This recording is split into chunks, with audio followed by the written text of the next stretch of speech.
सभी स्टूडेंट्स का वंसल maths class में स्वागत है।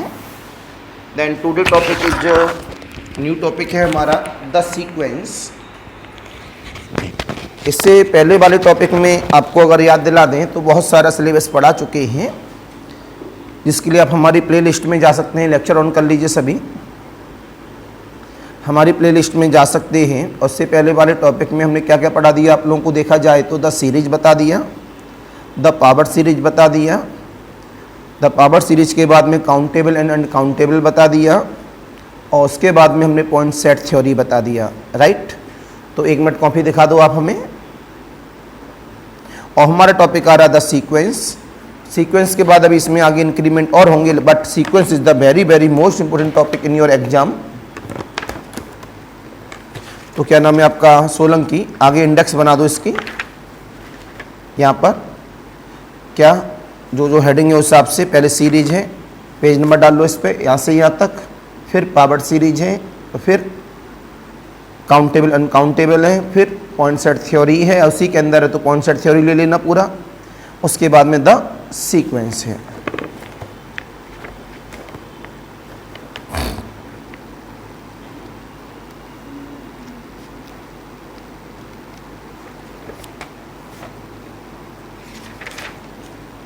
अब इसमें जो हमारे पास हेडिंग रह गया है उसका नाम था कनेक्टेड एंड डिसकनेक्टेड सेट। वो आगे वाले लेक्चरों में मिलेगा, तो आप हमारी प्लेलिस्ट के साथ बने रहिए, जिससे कि वो लेक्चर आप लोगों को लगातार मिलते रहें। तो सबसे पहले हेडिंग देंगे सभी बच्चे द सीक्वेंस।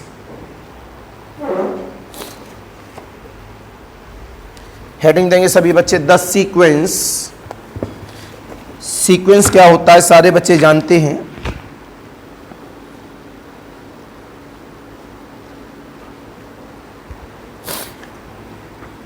सीक्वेंस के बारे में अगर हम लोग ओरिजिनल बात करें तो एक तरह से हमारे पास में ये फंक्शन होता है कि ऐसा कोई भी फंक्शन जो नेचुरल नंबर से सबसेट ऑफ रियल नंबर पे काम करता है, उससे हम लोग क्या बोलते हैं, सीक्वेंस। उसे हम लोग क्या बोलते हैं, सीक्वेंस।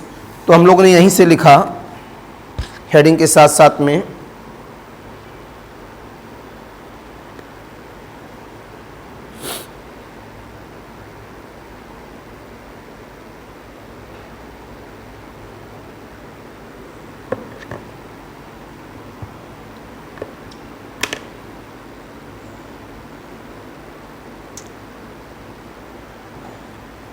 तो हमने हेडिंग दिया आज की डेट में सभी बच्चों के पास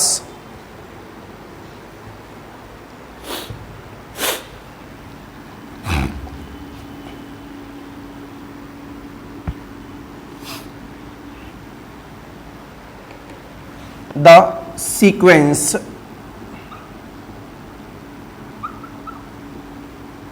इसको थोड़ा अच्छा पढ़ेंगे तो रियल एनालिसिस में जो टॉपिक होते हैं, जितने नाम लिए गए हैं, काफ़ी अच्छे नाम माने जाते हैं अपने आप में।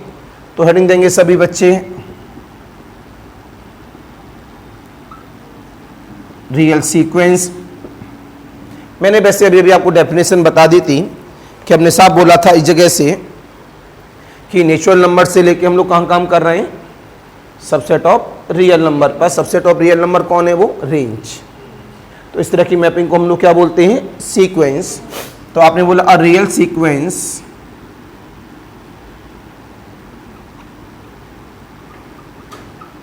A real sequence is a function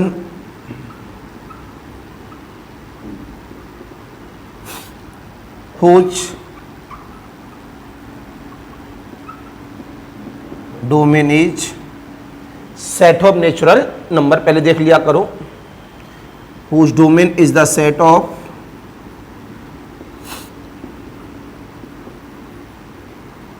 natural number, जिसे हम कैपिटल एन से डिफाइन करते हैं, एंड रेंज इज द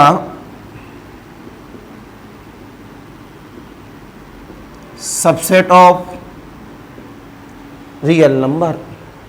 तो हमने बोल दिया कि हमारे पास ऐसी कोई भी मैपिंग है जो नेचुरल नंबर से लेके रियल नंबर पे काम करती है, तो उसे हम लोग क्या बोलते हैं, सीक्वेंस। उसे हम लोग क्या बोलते हैं, सीक्वेंस। आपने बोला that is a function f from n tend to r is a real sequence. तो कैसा फंक्शन है हमारे पास? Real sequence.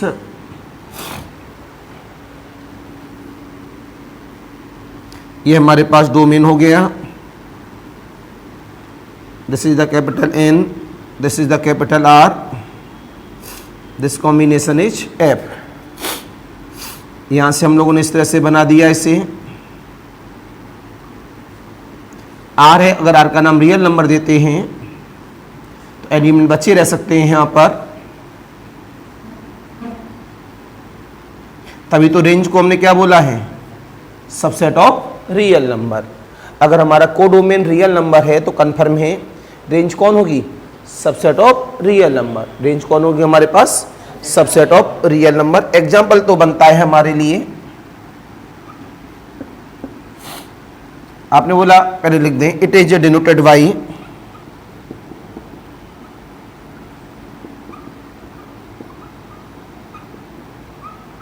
F of x O are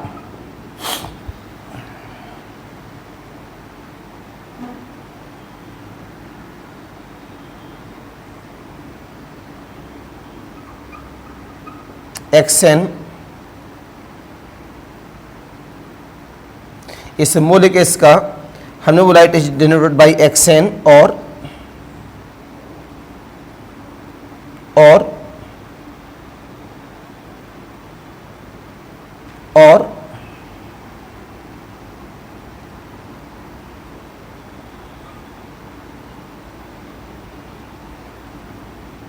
इस तरह से इसके सिंबॉलिक होते हैं।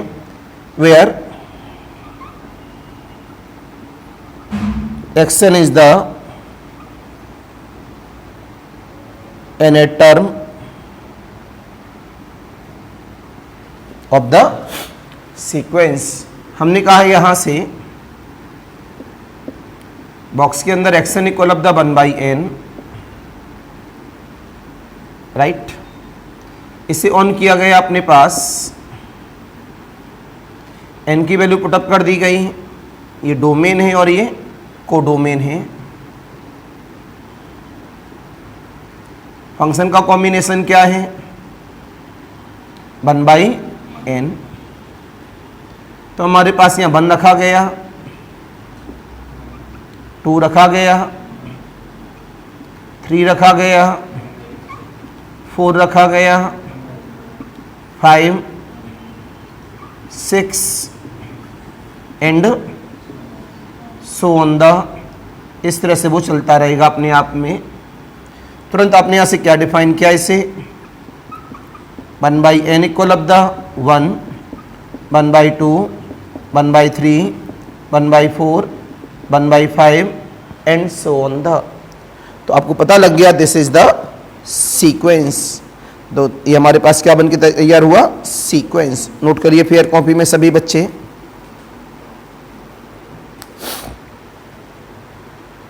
तो इसकी ओरिजिनल डेफिनेशन है सीक्वेंस के लिए,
राइट बेटा। अगले वाले पॉइंट की हम लोग बात करेंगे यहाँ से।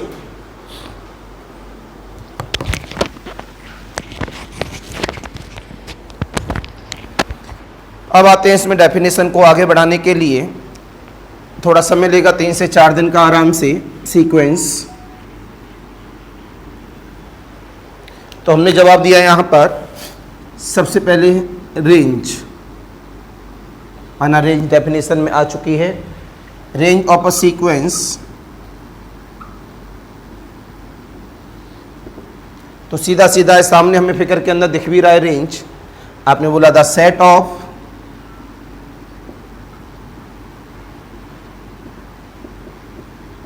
all distinct terms of a sequence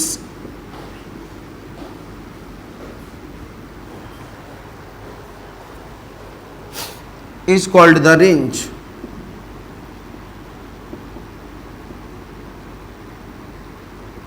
तो इसे हम लोग क्या कहते हैं? रेंज। कल हम लोग कहेंगे, हमने जैसे कि एग्जांपल दिया action equal of the set के अंदर, इसे हमने जवाब दिया ओपन द पार्ट। ये हमारे पास क्या बन गया? अपना सीक्वेंस। बट रेंज क्या हुआ? केवल डिस्टिंक्ट एलिमेंट्स की बात हो रही है ना, -1 और 1। तो this is the range.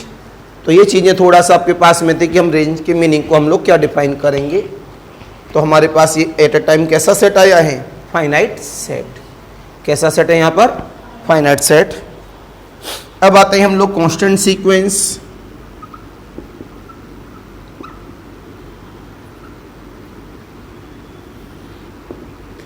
Constant sequence आप कहता है जिसके पास केवल और केवल सिंगलटन सेट हो।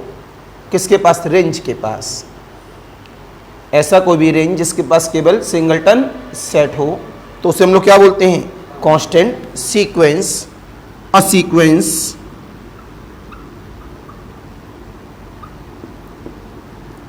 बॉक्स के अंदर xn defined by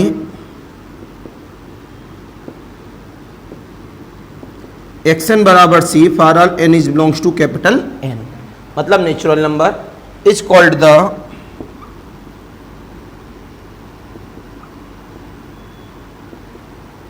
constant sequence. इस तरह की मैपिंग को हम लोग क्या बोलते हैं? Constant sequence. तुरंत जवाब मिला।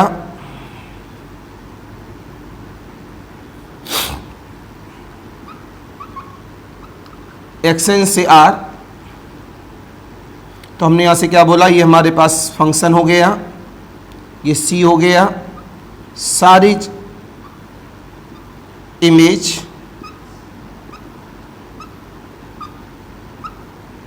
एक ही जगह पे बनती चली जाए तो उसे हम लोग क्या बोलते हैं? Constant sequence.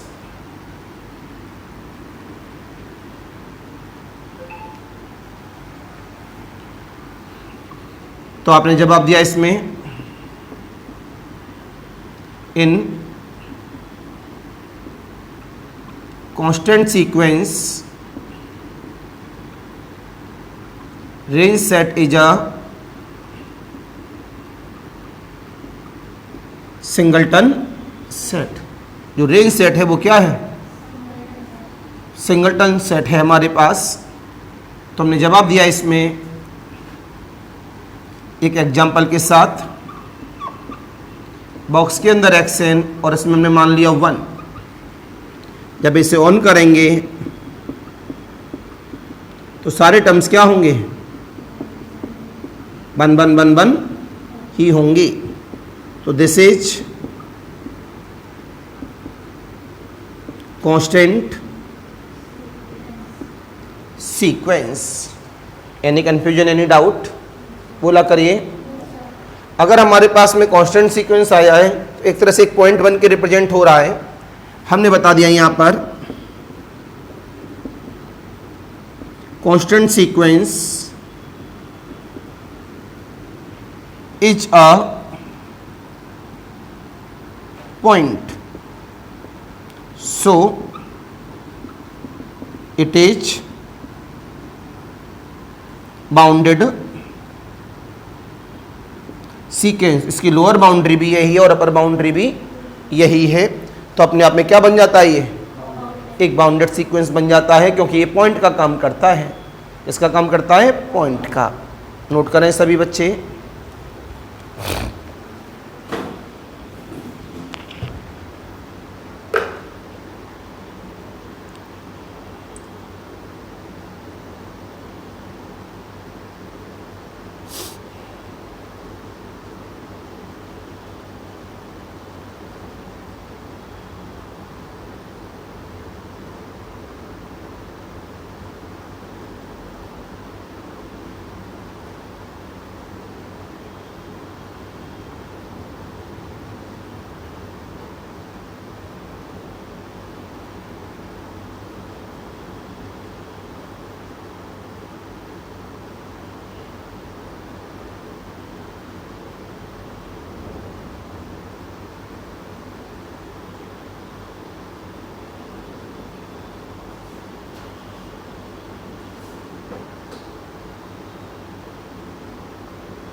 उसी को डगआउट बोलेंगे ना। डगआउट में हमारे पास एक बाहरी परत मानी जाती है, अंदर की परत मानी जाती है।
राइट। अब लिखेंगे आगे, इन बातों को क्लियर करने के बाद में छोटी छोटी बातें सीक्वेंस में बड़ी हो जाएंगी। अब टॉपिक इस वजह से आपका रेडी हो जाएगा। ये सीक्वेंस में मेरे को पॉइंट सेट की ज़रूरत थी, वो आ गई। सीक्वेंस में जो प्रॉब्लम बनाएंगे हम लोग कंबाइंड, तो सीरीज़ की ज़रूरत थी, वो हमने पहले पढ़ा दी है। तो एक प्रोसेस पूरा लेकर चले हैं। अब हम लोग अपना केवल इसमें हमने यूनिफॉर्म कन्वर्जेंस अभी नहीं पढ़ाया है। क्या नहीं पढ़ाया? Uniform convergence. तो यूनिफॉर्म कन्वर्जेंस की प्रॉब्लम को छोड़कर बाकी जितनी प्रॉब्लम्स हैं वो अब हम लोग कंप्लीट कंबाइंड वाली प्रॉब्लम लगा सकते हैं। तो इसको कुछ अलग तरीके से सोचना है सभी स्टूडेंट्स को। तो लिखेंगे इसमें आगे सभी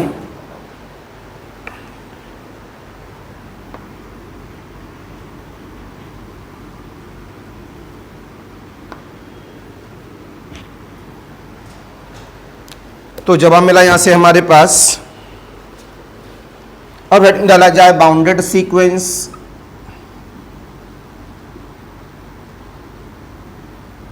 क्या नाम दिया है? सारे बच्चे जानते हैं बाउंडेड सीक्वेंस के बारे में कि हमारे पास बाउंड एबव होना चाहिए और बाउंड बिलो होना चाहिए। तो उसमें पहला नंबर आता है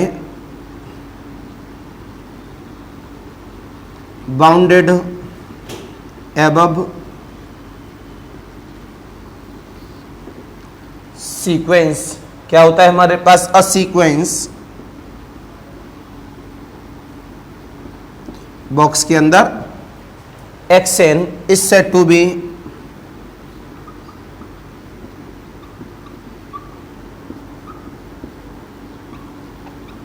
bounded above sequence if there exists a real number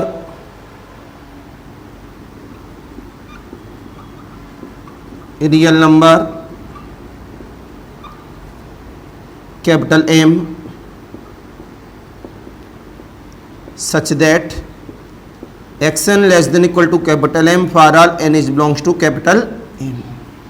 x1 हो, x2 हो, x3 हो, x4 हो, कुछ भी हो, वो सारे के सारे नंबर जितने भी होंगे वो m या m से छोटे होंगे। तो सबसे बड़ा कौन हुआ? m।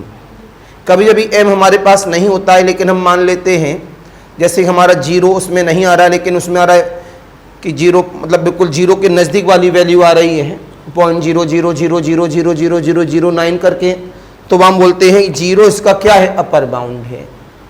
जबकि वो जीरो सेट के अंदर नहीं है, लेकिन हमको ये पता है जीरो के बिल्कुल नज़दीक वो बाउंड्री रुकी है। तो लैंडमार्क कौन है उसका? लैंडमार्क नहीं पता है, इस वजह से हमने उसके लैंडमार्क का जो नज़दीकी लैंडमार्क होता है उसका नाम हम आपको बता देते हैं कि भैया लैंडमार्क का मतलब क्या है। तो यहाँ से हमें क्या पता लगा कि हमारे पास अगर वो बाउंडेड एबव है तो उसके बारे में हमारे पास इंफॉर्मेशन क्या है वो हमने सामने दे दी एक जगह पर।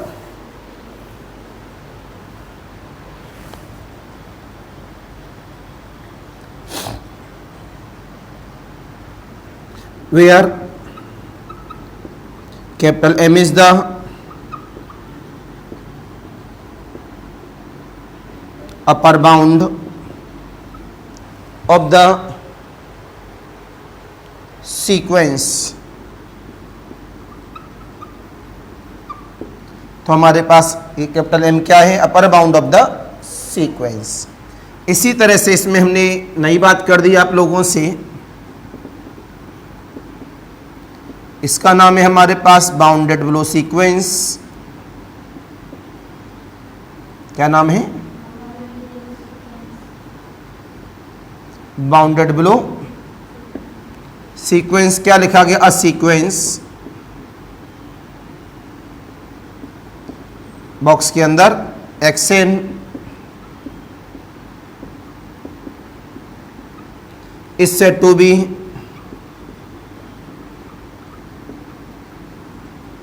bounded below sequence if there exists a real number small m such that xn is greater than equal to m, n is belongs to natural number where small m is the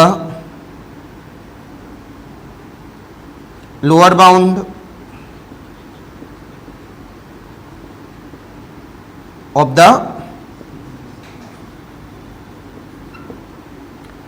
sequence. अब हमारे पास में तीसरी definition हम लोग बना लेते हैं। यहां बना दी bounded sequence.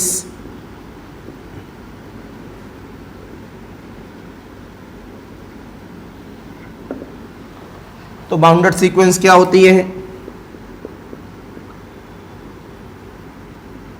A sequence box के अंदर hexane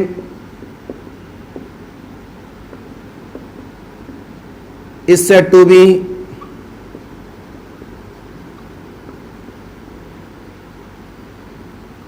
bounded sequence if there exists a real numbers small m and capital M हटा देंगे, such that small m is less than equal to xn is less than equal to capital M belongs to n, where small m is the lower bound and capital M is the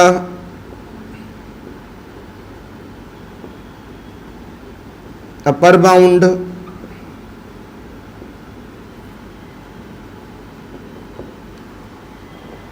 of the sequence। अब हमने यहां से example की बात की आप सभी से, ध्यान से देखना सभी बच्चे।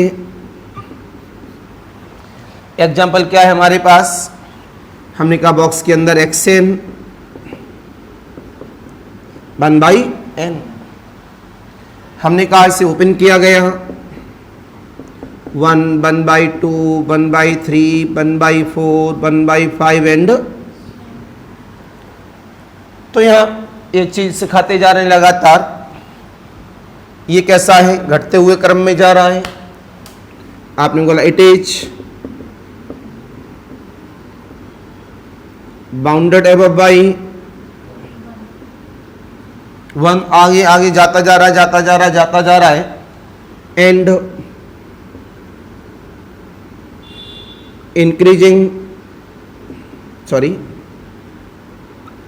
Decreasing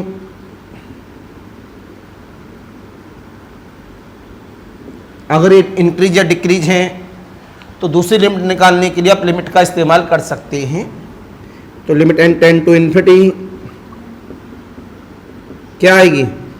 n tend to infinity रखने पर जो वैल्यू आती है वो उस सेट के अंदर नहीं होती, लेकिन वो एक तरह से उसके बगल वाली बाउंड्री होती है। तो आपने जवाब दिया it is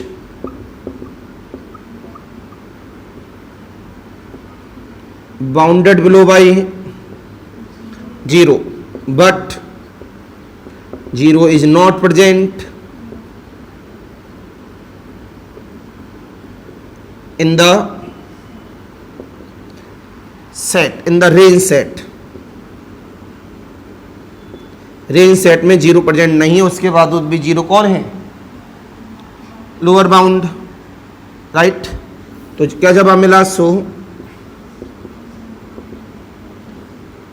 this sequence is bounded. इस वजह से जो सीक्वेंस है कैसा सीक्वेंस है? समझे या नहीं समझे? बोला करो भैया।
यही पहन लो तुम, वो वाले पहन लो।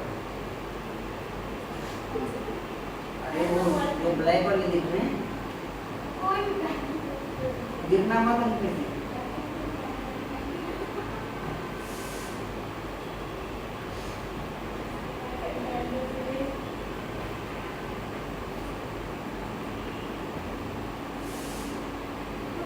अलग ही पढ़ने में अच्छा लग रहा, मजा करना रहा।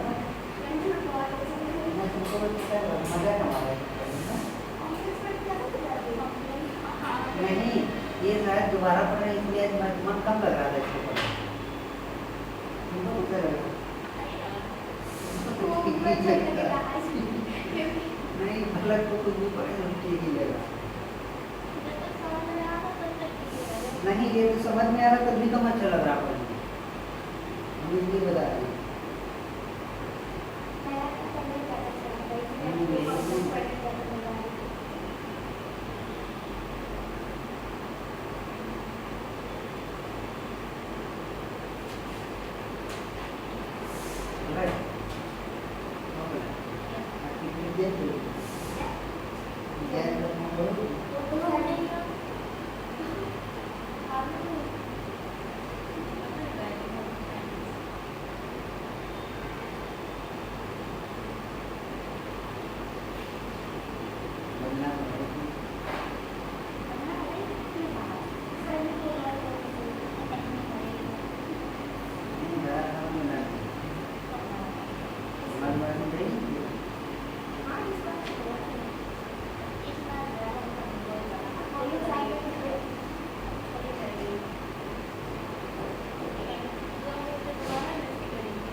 हाँ, राधे राधे भैया। भैया कब आएंगे आप? कल तो वो हेमल लेते आना भैया, एक मशीन वो एक पंखा लगवाना है ना यार, तो हेमल लेती। हाँ भैया, कल दोपहर में या शाम को? वही 1-2 बजे के आसपास ना, बेटे को छोड़ के ना। ठीक है भैया, मैं वेट करूँगा, प्लीज़ आ जाइएगा भैया। Thank you.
राइट।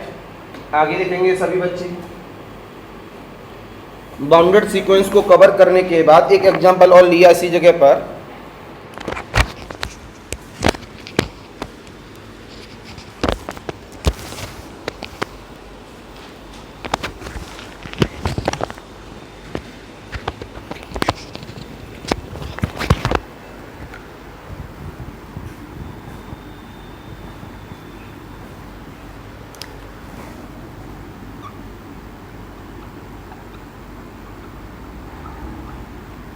प्रॉब्लम लिया 1 + 1/n की होल पावर ऑफ n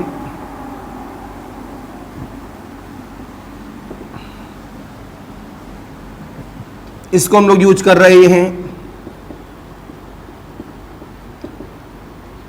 कितना हुआ हमारे पास 2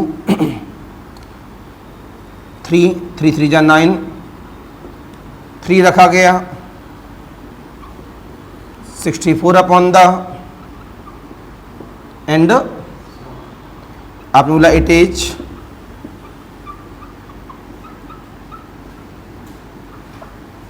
बाउंडेड अबव बाई 2। बेटा इंक्रीजिंग है या डिक्रीजिंग है? Increasing and increasing sequence limit लगा दो। लिमिट तभी लगेगी जब वो इंक्रीज या डिक्रीज फॉर्म में चल रहा हो। अभी कितना होता है ये ई? आपने बोला इट इज बाउंडेड या बिलो कर दो, इंक्रीजिंग है तो it is bounded above by E. Limit के द्वारा निकाली गई है तो कंफर्म है। What E is not present in the range set, so this sequence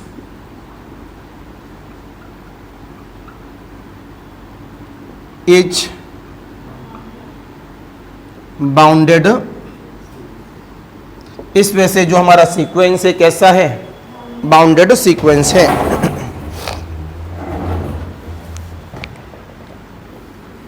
फिर जब हमें मिला यहां से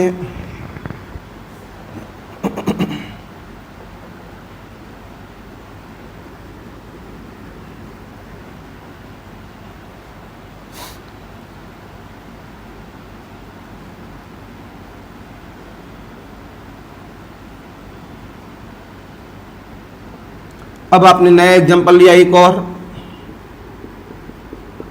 -1 to the power of n। तो जब आप मिला यहां पर -1 1 -1 1 -1 1 एंड आपने जवाब दिया it is bounded below by -1 it is bounded above by 1 it is neither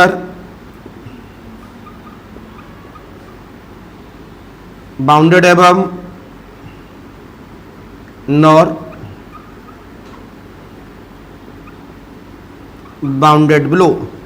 न तो ये बाउंड एबव है और नहीं ये बाउंड बिलो है। Any confusion, any doubt? तो ये हमारे पास में क्या बन गया? तब भी ये कैसा है? सो दिस सीक्वेंस,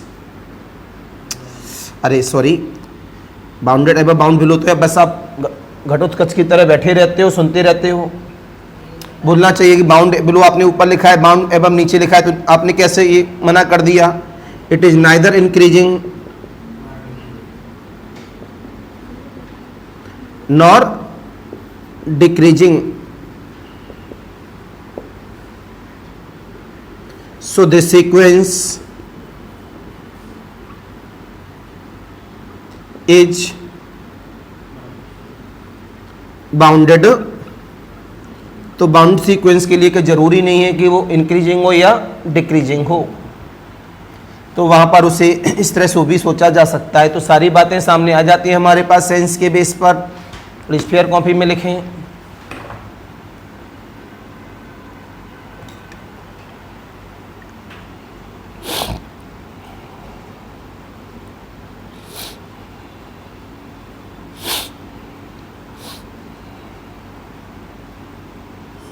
हाँ जी, दिखाओ।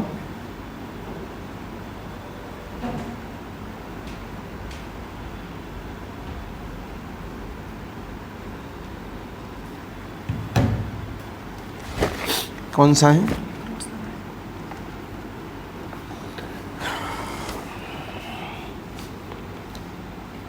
पंप दे रखी है, सर्कुलर पाइप दे रखा है।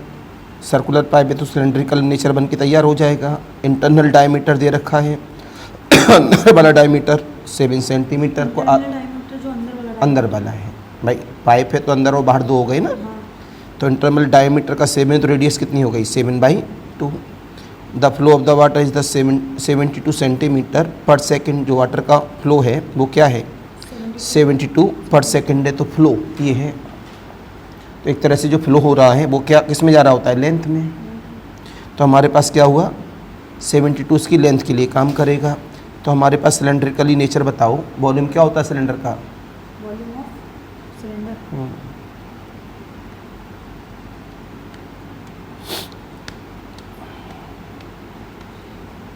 बताओ। मैं 10 घंटे ऐसे ही सोचते रहे तो मैं 10 दिन तो हो गए बताते बताते। ये नया फॉर्मूला कहाँ से आ गया πr2h? जाओ सब फॉर्मूला याद करो, ये बता दे रहा हूँ दोबारा। πr²h होता है, ठीक है।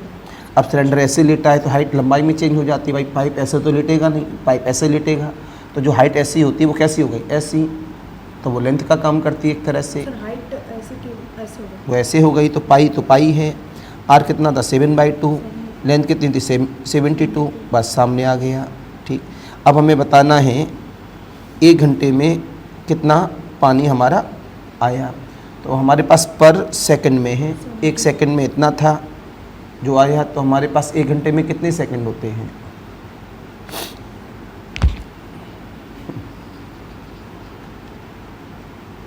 एक घंटे में कितने सेकंड होते 1 हैं? घंटे में कितने सेकंड होता है? हमें बताओ सुषपाल। Very good. 1 घंटे में 3600 सेकंड होते हैं। 3600 का मल्टीपल कर देंगे, आंसर आ गया। हमने याद नहीं क्या करें, रिवाइज कर लिया है सर, सब तैयार है। ऐसे तैयार है, जब भी पूछो सिलेंडर का फॉर्मूला ऐसे देखते हो जैसे पहली बार पूछ रहे हैं।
राइट बेटा? Any confusion, any doubt? तो प्रॉब्लम को सीखना चाहिए, रटना नहीं चाहिए। मैं आपको बार बार एक ही बात सिखा रहा हूँ कि समय के साथ लेके चलो और प्रॉब्लम को सीखो, मज़ा आ जाएगा अपने आप। बस छुट्टी ना करो, छुट्टी करोगे तो नुकसान चला जाएगा, फिर बाद में कहते हैं टॉपिक मजबूत नहीं हो पाया। और सबसे बड़ी बात, हमेशा यहाँ के लेक्चर ऑन कर लिया करो, कम से कम डेली का रूटीन बनाइए। तो ये हमारे पास सीक्वेंस का स्टार्टिंग था। कर इसमें हमारे पास मोनोटोनिक आ जाएगा, सबसे इंपॉर्टेंट रोल, और मोनोटोनिक के बाद इसमें कन्वर्ज आ जाएगा। कन्वर्ज में मोनोटोनिक अपने दिमाग की उपज है, और कन्वर्ज जब हमसे प्रॉब्लम सॉल्व नहीं होती है तो कन्वर्ज में बहुत सारी कंडीशन लगाते हैं, वो मेन मीनिंग है। तो कल मॉर्निंग हमारी ट्रेन कितने बजे है? कितने बजे? 10 साढ़े 10 पे निकलोगे। तो कल मॉर्निंग क्लास की टाइमिंग है आप लोग कितने बजे?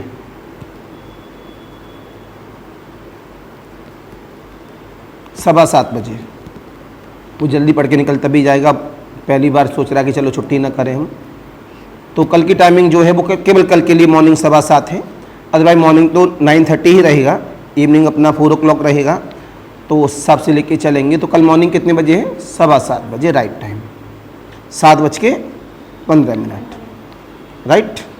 तो ऑनलाइन वालों के लिए फिर नमस्कार, बाय बाय।